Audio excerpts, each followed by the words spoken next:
Hey everyone, welcome back to Today in Tech. I'm Juliet Beauchamp and I'm here with Macworld Executive Editor Michael Simon, as well as Computer World Executive Editor Ken Mingus.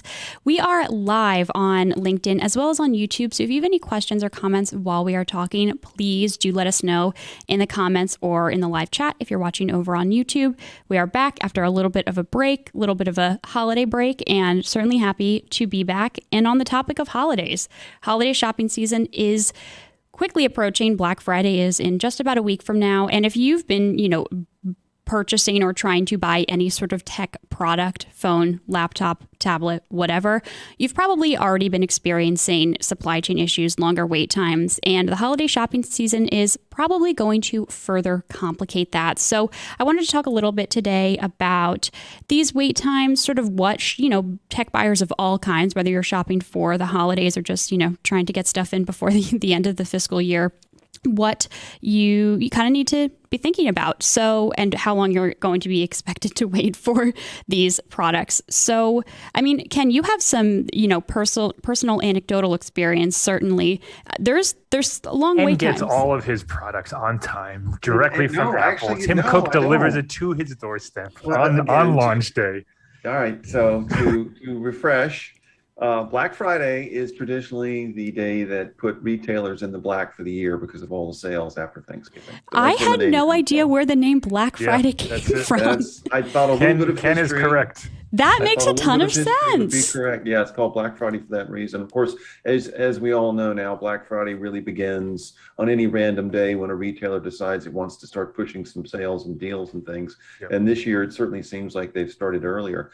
Again, anecdote is not data, but just, as a couple of examples of where things stand. And as Michael's aware, this, relates to the Apple supply chain and the issues that, have been showing up there.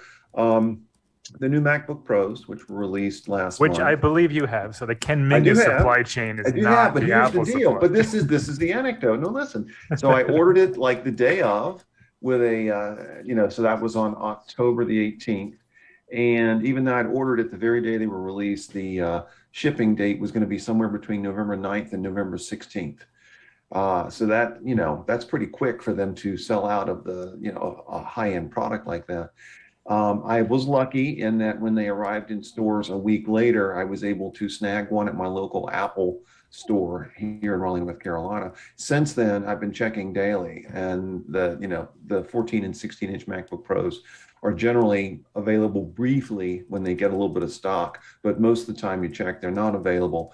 And if you order now, you're looking well into December to get one, especially if you're thinking of something for the holidays, like around Christmas or whatever. You better be ordering now. And if it's a build to order model with different RAM, different SSD, whatever, those can extend even further out, a few more weeks. Another example, I would like to give an iPad, the new iPad, the basic iPad, as a gift to someone for Christmas this year. Ordered it about 2 weeks ago, and if I'm lucky, it'll be here by December 15th. Those two. Which one did you get? The basic, the newest basic mini. iPad. The mini. The ninth gen. No, the regular one. Regular. Oh, with the home button. Yes. Yeah, that one has been a little bit, surprisingly, a little constrained. Amazon usually drops those. So by this point, you usually see them for $299. That's not the case. Nope. And yeah, that one surprised me a little bit. I wonder if Apple shifted some of the production stuff to higher end models, because that one, the difference between the 8th gen and the 9th gen is academic. There's not, it's not much, but the 8th gen you can't really find either. So like that particular model, which is not one of the more popular ones, I wouldn't think, but yeah, hard to find. And one last quick data point: the most glaring supply chain issue right now for Apple is the highly sought after polishing cloth, which is Apple's $20 microfiber. That doesn't even have a chip in it. It doesn't have a chip that we know. iFixit did a teardown. There is no chip. I ordered one of those as a gag gift for someone, and it'll be here, I think, January the 15th. So. Yeah. Again, that's not a high volume seller, I'm sure. Maybe it is. Maybe that's why nobody can get them. But I trust that gag diff is coming to me, Ken. I cannot tell. The point being, though, that and this is just something that we are seeing. It says 8 to 10 weeks Yeah. right now, which is, we're talking about like February at this point. Right. Well, yeah, if you order now. So the point being, again, these are all anecdotal examples, but they are showing that even a company like Apple, which has, a lot of expertise in supply chain, would like to get as many products as it can in the hands of people for the holidays, is, running into troubles. And I'm sure that's being replicated in other parts of the tech industry. I mean, here's something that's not anecdotal. Apple's last quarter, they made a lot of money. Yeah. And they said that they were about $6 billion off of what they would have made had they been able to get all the products that they would have made. And that this quarter will be even worse, obviously. So, obviously anybody who's looking for this stuff can see, not just Apple, everything is constrained. I mean, I bought most of my son's Christmas presents already because working in this business, I know I got him he wanted a PC, unfortunately, which I got him, I think, in September, because I just wanted to make sure that A, I could find it, and B, I wasn't going to overpay for something that I didn't want. I think that's the biggest danger here. Good point. Yeah. And it's not like it's different with Apple because Apple is Apple, but you might find yourself, like, let's say you want an iPad mini. The 64 gig model might be gone. You might have to upgrade to the 256 for another $150, maybe a cellular model of the Apple Watch, something like that. Like, you might get pushed into a higher tier that you don't want to spend and you weren't looking for, because obviously the cheaper ones sell out first.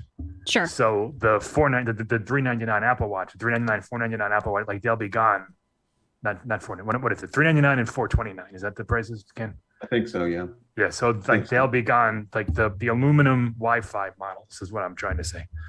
They'll go first, then the LTE ones, and then the stainless steel ones, and then so you see a trickle. Same thing with the MacBooks. The M1 Pro base model are the hardest to find.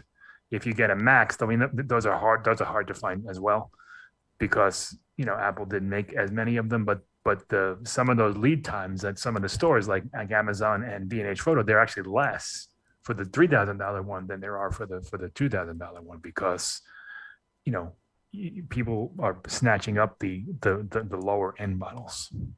A good point here too. I mean, and I know we're sort of couching this around the whole Black Friday coming up, but a lot of companies that may have budgets for hardware and are looking to spend that money down before the end of the year, or Exactly. if you've got an employee that needs a specific computer or laptop, whether it's Windows, Apple, or whatever, may find that when they go to buy what they need, either it's not available, excuse me, it's not available, it won't be available quickly, or to Mike's point, they find that they have to overspend to get something faster, which is or at all more money than they need to. Or at all. Maybe not just faster, like just in general. Like the iPad mini, I've been looking at that for a couple of weeks now, and I was going to possibly buy one for someone, and I just can't find it. You don't need an iPad mini. And you couldn't find it, damn. An iPad mini is a coaster for you. But it's difficult to find the 64 gig model, which is $500. I mean, it's not like it's cheap. I mean, that is not an impulse buy, but they've been hard to find because, Apple has had to prioritize products based on what they think will sell. And from all reports, from everything that we read and see, the iPhone has been that product. Apple has pushed as much of its production and chip manufacturing, whatever it needed to do.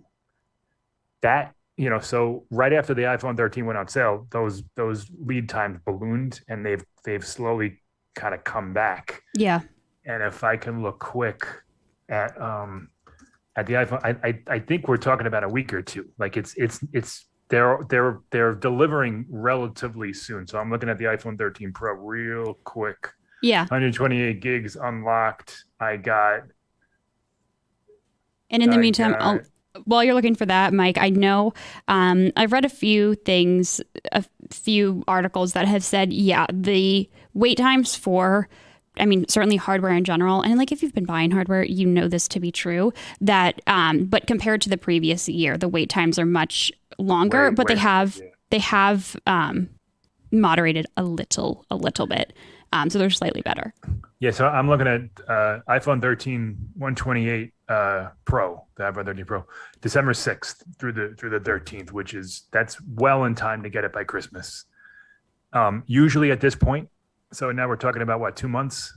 It would usually be like tomorrow, but Right, or, maybe a day or two. maybe Monday, but where you might have some better luck at carrier stores or big box stores or something. You might be able to find one, but Apple is generally a pretty good indicator of the rest of the landscape as far as what's in stock, which is interesting. So, all right, Apple will have a shopping event, they call it, over Black Friday, extending through Cyber Monday. Usually, that is something that is just not even worth considering because, for one, nothing's on sale. You're paying full price for everything. But they give you a gift card, like iPad Pro, they'll give you $100, Apple TV, they'll give you 25, etc. Normally, my advice for that is to just go somewhere else because you're going to get it cheaper, even if it's a standard Amazon sale. I don't know if that's the case this year. And don't sleep on that sale because for one, you'll get the stuff. That's Sure. number one. And number two, you're like if what Apple offered was actual discounts, they're really not bad. Like you're saving $100 on, I don't know, the iPad Air or $50 on the iPad Air or $50 on the iPhone 12 or something like that. So even though you're paying full price, you're getting that gift card, and if you use an Apple card to pay for it, you're getting another 3% on top of that. So if you kind of do all the math, and then realize that, wait a minute, if I wait, I might not get this thing. Sure. I would recommend, if there's something that you want and Apple has it as part of that sale, just grab it on Friday. Thursday. Or by whenever Cyber it starts. Yeah. Friday. It usually starts Friday, on Saturday, Sunday, right? It's 4 days. So grab it on Friday and, just kind of assume that you're not going to, if you do find a better deal, it'll probably be sold out before you get there. Right. I was just going to say, while we're talking about history, do you know where Cyber Monday came from, Juliet? I don't. Hit me. I know. Okay. Go, Mike. Maybe I'm wrong, but it's because everybody went back to work and was hanging out on their computers because nobody wanted to work after Thanksgiving. Well, that, and also in the early days, people did not have computers at home or high-speed internet and couldn't do a lot of shopping. I'm talking 20 years ago. Maybe 25 years ago. And so after Black Friday, the tech industry decided that Cyber Monday was another excuse for a sale. So it's Sure. Our retailers decided it was. So that's where Cyber Monday comes from. I was hoping you were going to say that Computer World coined it, but No. would have been a good story. You could have said that. It would be wrong. Prove us wrong. But Mike, you make a good point. We were talking about this earlier in terms of like this is back to Apple for a minute, but when you were talking about the iPhones, the 12, the 13, you had mentioned the big Apple news this week about hardware. Yeah, Right, it was a surprise, like out of left field yesterday. Was it yesterday? I think it was. Or maybe it was. It was yesterday. Tuesday, It was Wednesday. Yeah. Okay. So Apple will be launching a self-service repair program. So what that means is anybody will be able to get genuine Apple parts and tools, as well as repair manuals, to fix like iPhone battery, iPhone screen, Mm-hmm. the things that you would normally have to go to a third-party person or by Apple Care to deal with. Yeah. You're going to be able to fix it at home. Now, there's a lot we don't know. For one, how hard is it to do? Like Apple did say in the article, most people are probably going to go to the Apple Store to do this anyway, and that's probably true. But like, do you need a heat gun to melt the glue? What's the level of expertise that you need here to take apart an iPhone and repair the screen? iFixit, they do their tear downs and stuff like that's their thing. They praised the decision. They were very bullish on it, surprisingly. Yeah. They've been calling for this for a while. Of course, they're big on right to repair, and listen, kudos to them because it's going to eat it a little bit into their business model because they sell all that stuff. But what was it, 2 weeks ago? They said when they were tearing down the iPhone 13, they found a very small chip in the display. And what that did was when they tried to replace the display with a third-party part, it disabled Face ID. And they concluded, rightfully so, that if you go to a non-Apple service provider, which, like a mall kiosk, we'll say, for example, and go to one of those places that fix your display, you're going to get back an iPhone that doesn't have Face ID, which is the only biometric authentication on the iPhone. So you're losing the number one security device on your phone. That's a big problem. And iFixit called it out. We all wrote about it. And then Apple said, well, no, that's not what we're really doing. And in iOS 15.2, we're gonna properly fix it. So whether they were planning on doing this all along or whether they were called out on it, I suspect the latter. They did change that practice. So in iOS 15.2, which isn't out yet, it's going to be out in a couple of weeks probably. They took away that it's like a handshake between the chip and the phone, so you can replace the screen and still use Face ID. So that's not going to be an issue. But these things do prop up, and fixing iPhones is big business. Yeah. Like I recommend to everybody to get AppleCare. It's not cheap. It's $100 a year. You're paying, or $200 a year, whatever it is. No, 100. I think it's $200 and it depends on device too. Well, it varies. It depends on what you're. Well, yeah, I'm just talking about the iPhone Sure. right now. Okay. But I think it's $200 for $100 a year, whatever it is. $199. Plus, you have to pay for the repair. You're still paying $30 for the repair and you can only do it twice. So if you're someone who breaks your screen 3 times a year, you get that third one is going to cost you $300 because you only get 2. So all of this costs money. We don't know what Apple's charging for a display repair, we'll say, or a battery repair. And I'm really anxious to see what that will be, because if they price it outlandishly, they're going to look like jerks. The kit itself, they're offering this thing, but no one's going to get it because it's you can get a screen for your iPhone. It's only $1,000, but you can fix it. Right. If it's as much as the iPhone itself. So, and the other thing is, like, they have to price it within the realm of AppleCare, and so I have a lot of questions. But all things being equal, let's say it's affordable and easy to do. It's a good move. You can argue that they're only doing it because they have to, and this right to repair stuff is kind of sweeping around the country, and eventually they're going to be forced to. So they're getting a tiny bit out ahead of it, and they probably should have done this 2 years ago. But, the wheels turn slowly at big, giant companies. And the fact that they're offering it at all, I'm not aware of any other company that offers quite this. I mean, people will say, well, you can replace the Samsung Galaxy screen anywhere, and it's not a big deal, and that's true. But as far as an at-home repair kit with documentation and tools without voiding your warranty, I don't necessarily think anyone. I don't know of anyone who offers that. So it's a cool program. I'm curious if you go to, like, let's say a third party. I drop my phone. I go to a third party screen repair shop because there's tons of them around. I wonder if, and it's like not with an Apple authorized retailer, whatever it's called. I wonder if me getting my phone fixed there would then also would no longer void my warranty. Was that ever an issue to begin with? I had it in my head that it is, but that might be really old news. Well, it depends on what they use. Okay. Like if it's an Apple authorized dealer and they're using Apple parts, then no, it's your warranty is fine. If they're not, and you're using like an off the shelf display, sure, that part will be voided, but the phone itself probably wouldn't be. Like, I don't know.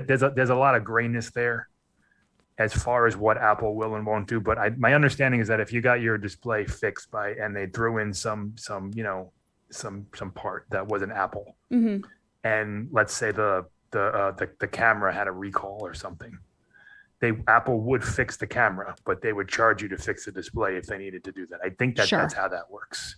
Okay. Well, But regardless. if you took your phone apart and messed something up, Mhm.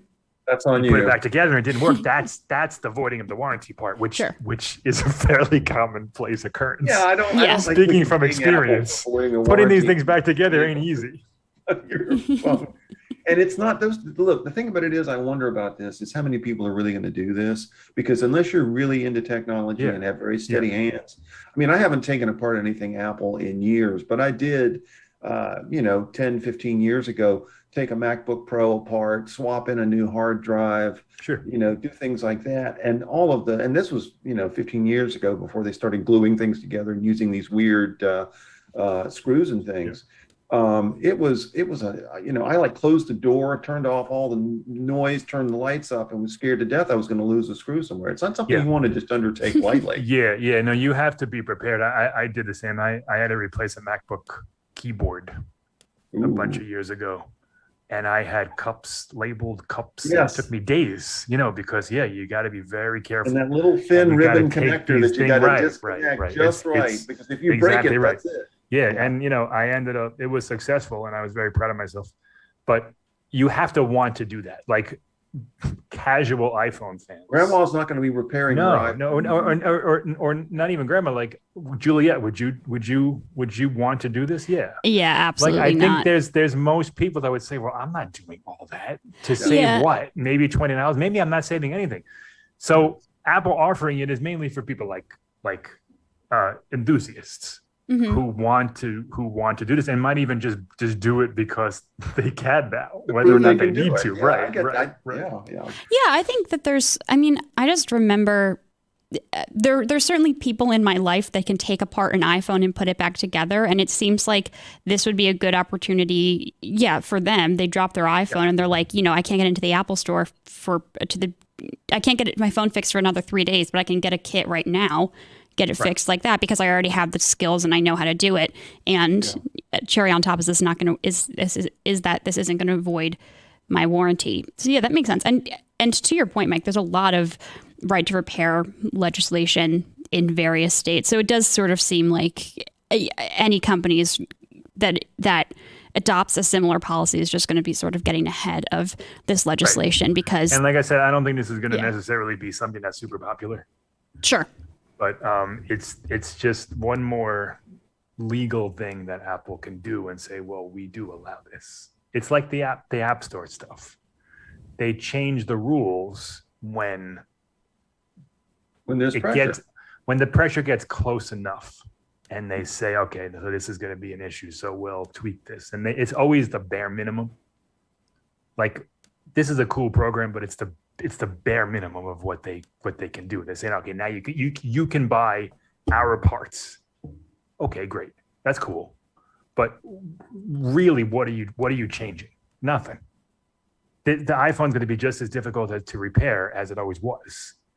Like a lot of the right to repair stuff centers around making these devices easy to Easier to repair. fix. Right. That's Yes. not what's happening here. Mm-hmm. So, Apple is doing, they got press, and Apple's they're really good at manipulating. That's the wrong word. They're really good at playing the game. Sure. Shaping the Yeah. message. Like when I saw it, I was like, oh, wow, this is pretty cool. And I wrote the story. And then as I reflected on it a couple hours later, I was like, it's a cool story, but like, who's really going to do this? I guess the answer You is should note that if this you're going doesn't to. start until 2022. Yeah. By the way. Yeah, it's next year. It's Roll only it out, US. It starts in the US, and it's limited to 12 and 13, iPhone 12 and 13. They did say that it will, the M1 Max are coming, which is That's more cool. intriguing. Yeah. So you'll Especially, be able to fix your MacBook Pro, Michael, next year. Get the original parts. If Whatever's they causing just- problems, They you just can had to send me a new M1 chip with better memory handling. for a nominal fee. Yeah. I think too, when you consider the target audience for a MacBook Pro, especially one of these M1 Pro or M1 Max ones, I feel like that could actually be really appealing. If I'm at work and I, God forbid, I would never do this, drop my computer and something breaks, screen breaks, whatever. I feel like it would be nice to bring it to, if has the tools and the bandwidth to do it and say, hey, can you fix my screen? Just send it to me, Juliet. I'll fix it for you. Yeah, you're not in the office. One quick point to make about this, it's come up about right to repair too, and this is probably for like smaller companies, but the Apple Business Essentials, which Apple also rolled out recently, does provide like Apple Care coverage for Sure. like, a fleet of iPhones or other devices. So that rather than, trying to repair these things one at a time, if you've got an SMB and you've got a bunch of Apple devices, you can sign up for Apple Business Essentials and basically have Apple Care coverage for those devices. That might be more cost effective than trying to fix these things every time. Yeah, well, that's the question: is what's it going to cost? Well, we Yeah, don't know. Yeah, that's we'll fair. find out. So Apple Care for the Mac is a little pricey, $200. I think it's 3 years for like $300, maybe. That sounds So about it's right a from the little last more time. expensive than the iPhone. It depends on what is, first of all, what are we going to be able to repair on the Mac? That's one. But two, what do the tools cost? What is the part cost? That's the question. And my guess is it's going to basically be a wash, and they'll sell these kits to people who want to tinker, which is cool. It's cool that they're offering it. It doesn't really change the conversation, which is that device is not just Apple.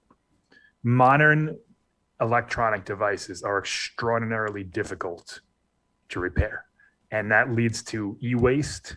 It leads to frustrations. There's a lot there, and I don't think offering a kit to someone who really needs to have a tremendous knowledge of how these things work changes much. Fair But it's enough. cool. Weren't we talking about Black Friday? Yeah, but I mean, I think this is a It was a good good tangent. good tangent, good topic of conversation too. And anyway, I think anyone